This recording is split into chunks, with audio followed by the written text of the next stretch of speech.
मैं उनको शब्द चढ़ाता हूं, हिंद जिनकी जान था। मैं उनको शब्द चढ़ाता हूं, हिंद जिनकी जान था। नाम हिंदुस्तानी जिनका पता भी हिंदुस्तान था।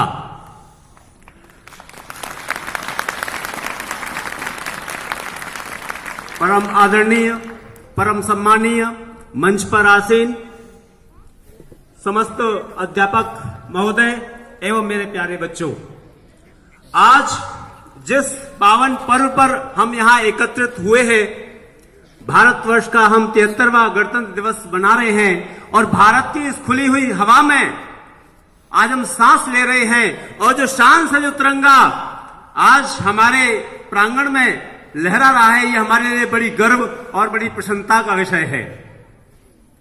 भारत की आजादी जिस कीमत पर हमको मिली है और जिन अर्थों में हमको बताया जाता है, उससे कहीं ज्यादा कीमत इस देश ने चुकाई है।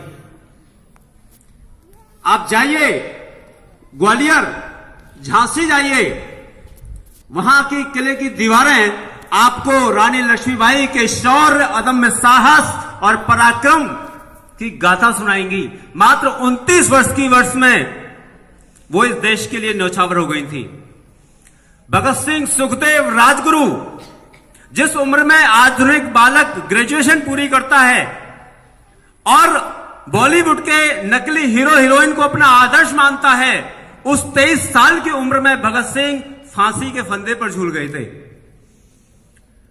जाइए प्रयागराज, चंद्रशेखर आजाद पार्क में, जहां पर क्रांतिकारी चंद्रशेखर आजाद की शहादत हुई थी, उस वृक्ष, वहां एक वृक्ष खड़ा है, दर्शन कीजिए।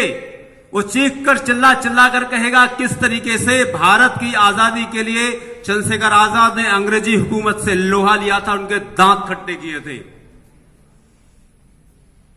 जाइए अपने माता पिता के साथ विजिट कीजिए भारत की मुख्य भूमि से 1600 किलोमीटर दूर अंडमान निकोबार, जहां पर सेलुलर जेल है, जिसे अंग्रेजी भाषा में काला पानी की सजा बोला करता था।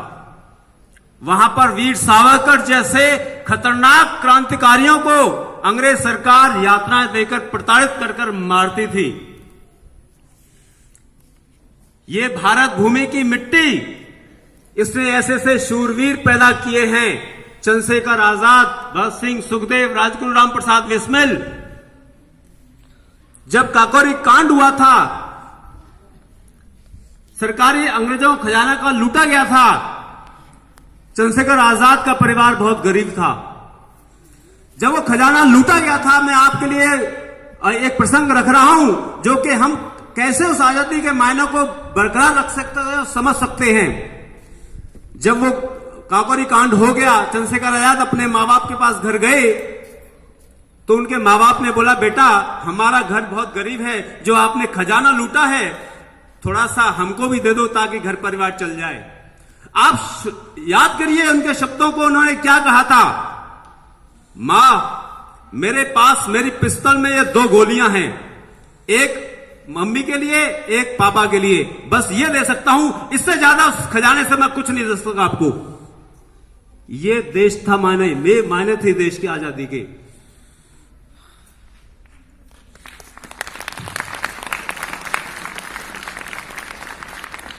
कभी जाइएगा मांडले की जेल, बर्मा, जहां लोकमान्य तिलक ने गीता रहस्य लिखा था, मांडले की जेल में 7,32,000 क्रांतिकारियों ने इस देश की आजादी के लिए अपने प्राण न्यौछावर किए हैं।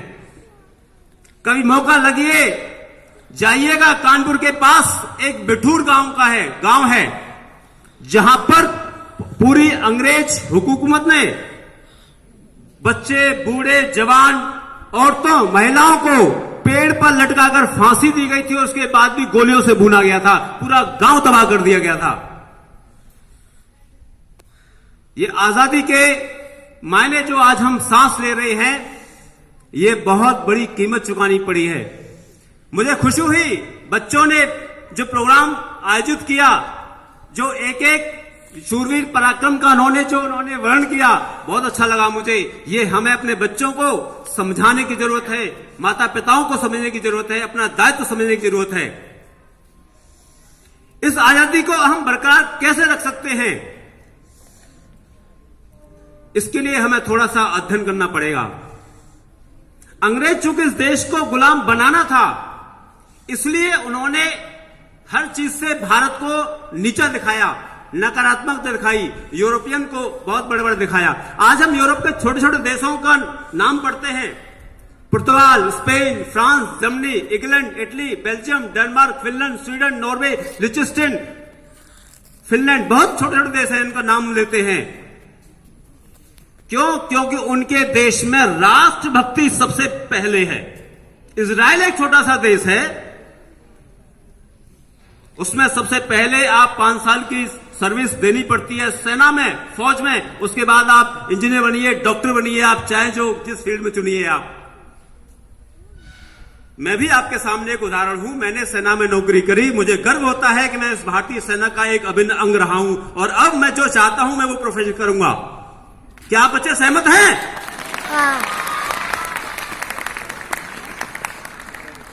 भारत को अब हम क्या कर सकते हैं? हम अपने कल्चर, अपनी वैभवता, अपनी जो सांस्कृतिक धरोहर है, हम उसको कैसे बनाए रख सकते हैं? अब सोचने वाली बात यह है। एक बार आचार्य चाणक्य ने कहा था कि जो देश अपने इतिहास को भूल जाता है, उस देश का अस्तित्व मिट जाता है। अब हमारा यह दायित्व है कि हम उस भारतीय संस्कृति, विरासत, कल्चर को संभाल कर रखें। इस चीज को, भारत को भारत की दृष्टि से समझना पड़ेगा। एक बार British House of Commons London में बहस चल रही थी कि हम भारत को किस तरीके से गुलाम बना सकते हैं। तो 2 फरवरी 1835 British House of Commons London, जिस तरीके से भारत की संसद में लोकसभा राज्यसभा है, उसी तरीके से वहां हाउस ऑफ लॉर्ड्स और हाउस ऑफ कॉमन्स है। वहां एक बहस चल रही थी किस तरीके से भारत को गुलाम बना सकते हैं। तो मैकॉले ने एक रिपोर्ट तैयार की थी 1200 पेज की। वो क्या कहता है? I have traveled length and breadth of this country, India, but I have never seen a person who is beggar, thief, and unemployed person in this country, India. बोला क्या बोलते हो आप? सर क्या भारत के बारे में क्या बोला आपने? बोला हाँ मैं सही बोल रहा हूं।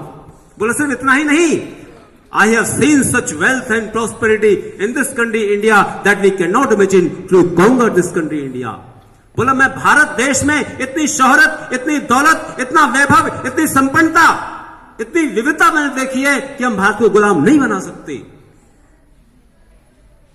ऐसे ही एक मार्क ट्वेन थे, 1896 में भारत घूमने आए थे अपनी पत्नी, अपने बच्चे और एक मित्र के साथ। उन्होंने पेशावर से लेकर बांग्लादेश के चटगांव तक भारत की 8 महीने यात्रा करी और एक किताब लिखी। क्या कहते हैं? India is the cradle of the human race, birthplace of human speech, mother of history, the grandmother of legend, and great grandmother of tradition. Our most valuable and most constructive materials in history of man are treasured up in India only.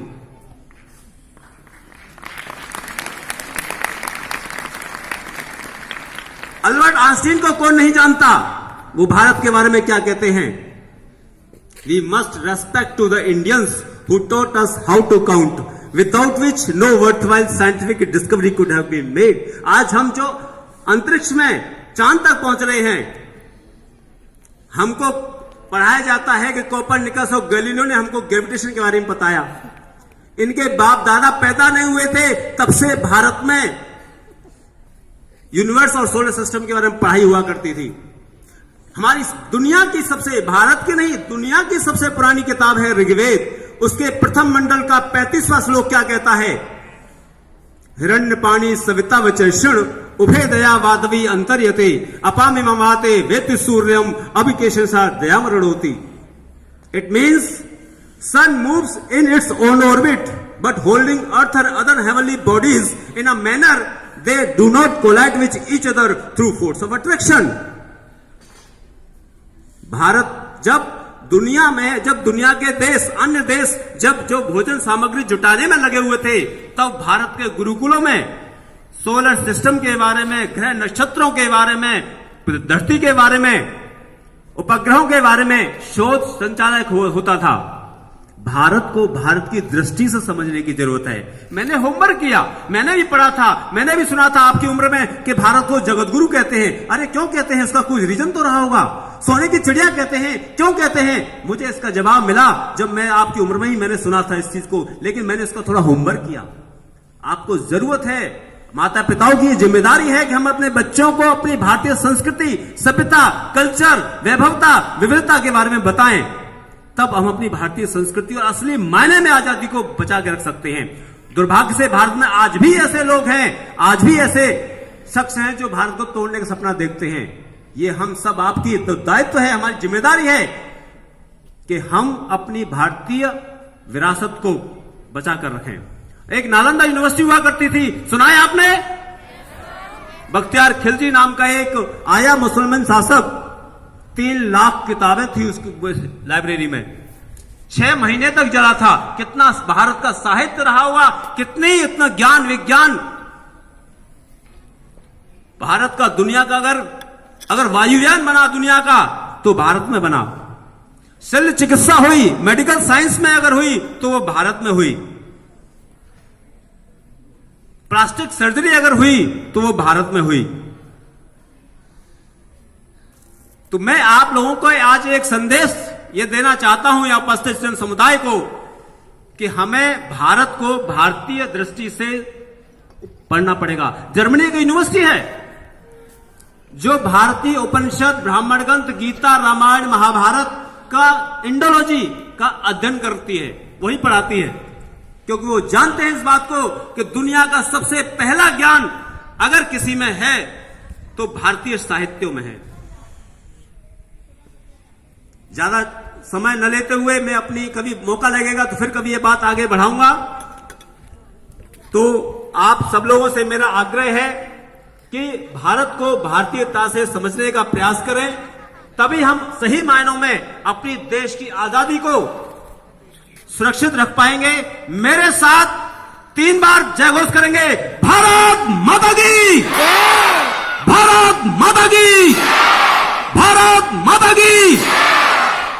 आपने मुझे तल्लीनता से समय दिया सुनने के लिए, आपने सुना सभी ने बड़े अच्छे तरीके से, मैं ये बहुत प्रसन्न हूं।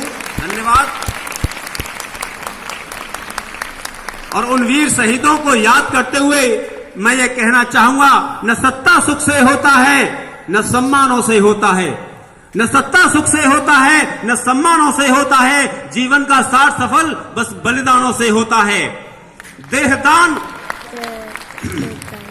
देहदान योद्धा ही करते हैं, ना कोई दूजा जाता है। रणभूमि में वीर मरे तो शब भी पूजा जाता है। जय हिंद, जय भारत।